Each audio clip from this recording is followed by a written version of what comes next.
NDA கூட்டணி அப்படிங்கிறது வந்து தேவேந்திர குல வேளாளர் சமூகத்திற்கு எந்த அளவுக்கு நல்ல விஷயங்களை செய்திருக்கிறது அல்லது இன்னும் இந்த ஏமாற்றம் இருக்கிறது அப்படிங்கிறதுல என்ன பார்வை?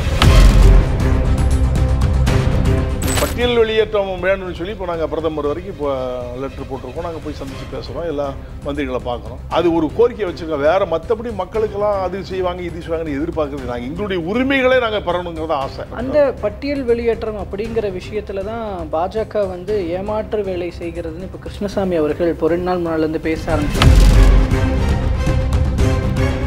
இதே பாஜகவை புகழ்ந்தார் ஒரு நேரத்தில், அப்புறம் இகழ்ந்தார், இப்போ இகழ்ந்தார். எந்த அடிப்படையில் அவர் போறாரு? ஒருவேளை திமுக கூட்டணி சேரலாம், சொல்ல முடியாது. அதுக்காக வேண்டி பேசலாம். அதெல்லாம் அரசியல் அப்படித்தானே. இன்னைக்கு இப்போ ஒருவேளை திமுகவோட லைன் எடுத்துக்காரோ நம்ம திமுக அசைன்மெண்ட் இருக்கு.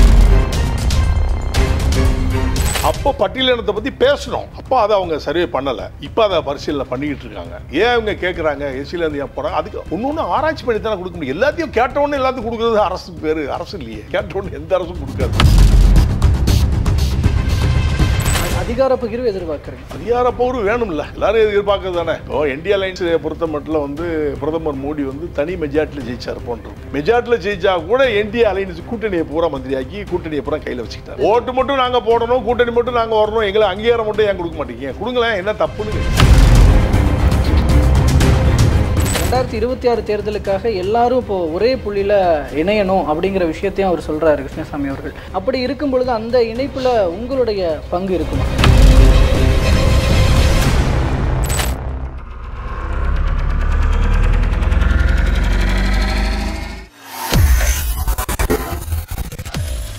வேலை வேண்டுமா? ப்ளூ ஓஷன் இருக்கிறது.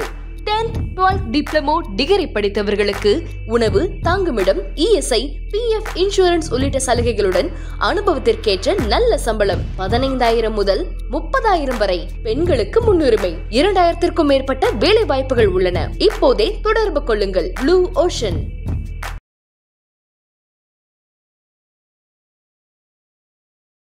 ஐத்தமிழ் நேயர்கள் அனைவருக்கும் அன்பு வணக்கம்.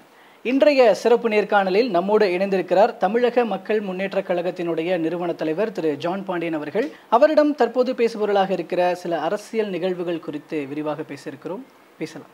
வணக்கம் சார். வணக்கம். நல்லா இருக்கீங்களா? என்டிஏ கூட்டணி அப்படிங்கிறது வந்து தேவேந்திர குல வேளாளர் சமூகத்திற்கு எந்த அளவுக்கு நல்ல விஷயங்களை செய்திருக்கிறது அல்லது இன்னும் இந்த ஏமாற்றம் இருக்கிறது அப்படிங்கிறதுல என்ன பார்வை இருக்கு? எங்க தேவேந்திர குல மக்களுக்கு எதுவுமே எனக்கு தெரிஞ்ச மாதிரி இல்லை. ஒன்றே அறிவிச்சிருக்காங்க. அந்த தேவேந்திர குல தியாகி இமானுவேல் சேகரனுடைய மணிமண்டபம் மட்டும் டிக்ளேர் பண்ணிக்காங்க. கிராமப்புறங்களையோ வளர்ச்சிகள்லாம் சொன்னால் தேவேந்திர குல வேளாளருக்கு எங்கேயுமே எதுவுமே நடக்கும் இல்லைன்னே சொல்லலாம். இந்தியா அலைன்ஸில் இருக்கிறவங்க வந்து இங்கே ஆட்சி ஆளலை. அப்புறம் எப்படி இந்த மக்களுக்கு என்ன கிடைக்கும்? இந்தியாவை ஆண்டுகிட்டு இருக்காங்க. அங்கே முதல்ல நம்ம போய் ஏதாவது ஒரு அப்ளிகேஷனாக போகணுன்னு சொன்னால் ஹிந்தி தெரியல, ஹிந்தியை படிக்க விடாமல் நமக்கு எடுத்துட்டோம். அங்கே போய் பேசுறதுக்கு யார் போய் பேசுவா? ரெப்ரஸன்டேட்டிவ்ஸ் யார் இருக்கா? எது கேட்கணும், எந்த முறையில் யார் கேட்பா? யார் கேட்கறதுக்கே ஆள் இல்லையா? அப்புறம் உங்களுக்கு என்ன கிடைக்கும்? உண்மை கிடைக்கும். கேட்டால் தானே கிடைக்கும். கிடைக்கல. பட்டியல் வெளியேற்றம் வேணும்னு சொல்லி இப்போ நாங்கள் பிரதமர் வரைக்கும் இப்போ லெட்டர் போட்டிருக்கோம். நாங்கள் போய் சந்திச்சு பேசுகிறோம், எல்லா மந்திரிகளை பார்க்குறோம். அது ஒரு கோரிக்கை வச்சுருக்கோம். வேறு மற்றபடி மக்களுக்கெல்லாம் அது செய்வாங்க இது செய்வாங்கன்னு எதிர்பார்க்குறது நாங்கள் எங்களுடைய உரிமைகளே நாங்கள் பெறணுங்கிறத ஆசை. வேறு எதுவுமே எங்களுக்கு பட்டியலிருந்து வெளியில் போகணும் அப்படிங்கிறதான் எங்களுடைய கான்செப்ட். அந்த பட்டியல் வெளியேற்றம் அப்படிங்கிற விஷயத்துல தான் பாஜக வந்து ஏமாற்று வேலை செய்கிறதுன்னு இப்போ கிருஷ்ணசாமி அவர்கள் இப்போ 2 நாள் முன்னாலேருந்து பேச ஆரம்பிச்சிருக்காங்க. அவரை பற்றி நான் அதிகமாக பேசுறது இல்லை. ஏன்னா அவர் ஒரு நாளைக்கு ஒன்று சொல்லுவார். அது வேண்டாம், அந்த சப்ஜெக்டே வேண்டாம். அது அவர்கிட்ட போய் நீங்கள் கேளுங்க, என்ன கேட்க முடியாது. அவர் தான் அதுக்கு பதில் சொல்லணும், நான் சொல்ல முடியாது. முதல்ல இதே பாஜகவை புகழ்ந்தார் ஒரு நேரத்தில், அப்புறம் இகழ்ந்தார், இப்போ இகழ்ந்தார். எந்த அடிப்படையில் அவர் போறாரு? ஒருவேளை திமுக கூட்டணி சேரலாம், சொல்ல முடியாது. அதுக்காக வேண்டி பேசலாம். அதெல்லாம் அரசியல் அப்படித்தானே. இன்னைக்கு இப்போ ஒருவேளை திமுகவோட லைன் எடுத்துக்காரோ நம்ம அதுக்காக வேண்டி இவங்களை டேமேஜ் பண்ணணும்னு பேசலாம். அரசியல் அப்படித்தான் ஏற்றத்தாழ்வுகள் இருக்கலாம். அந்த எல்லாருமே கடைசி வரைக்கும் இதில் இருப்போங்க. நான் என்டிஏல இருக்கேன், கடைசி வரைக்கும் நான் இதில் இருப்போம்னு சொல்ல முடியாது. மாறலாம்.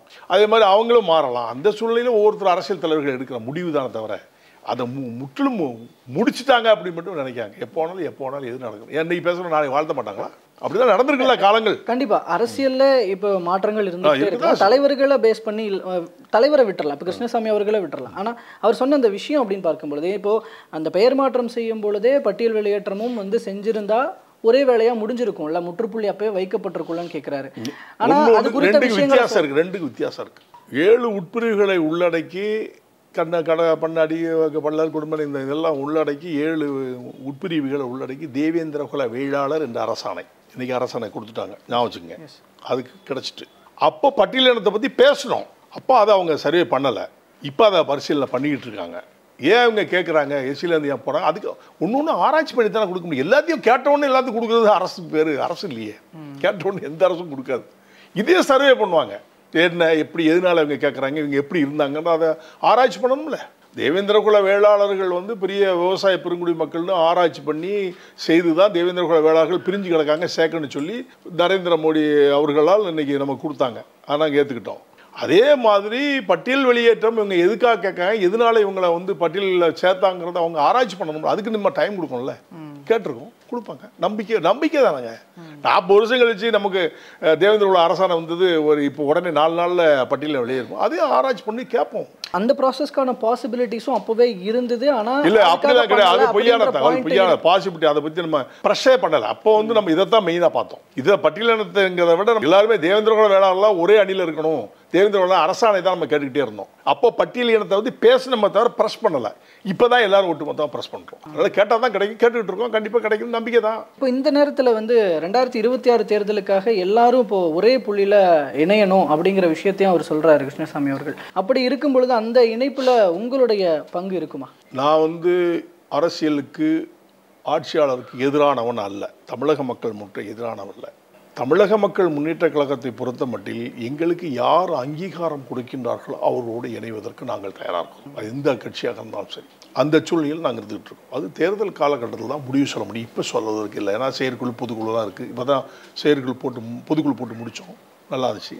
அதே மாதிரி அதை முடிவெடுத்து அதன் அடிப்படையில் தான் நாங்கள் தெளிவாக சொல்ல முடியும், இப்போ சொல்ல முடியும். அதிகார பகிர்வு எதிர்பார்க்குறீங்க? அதிகார பகிர்வு வேணும்ல, எல்லாரும் எதிர்பார்க்கறது தானே.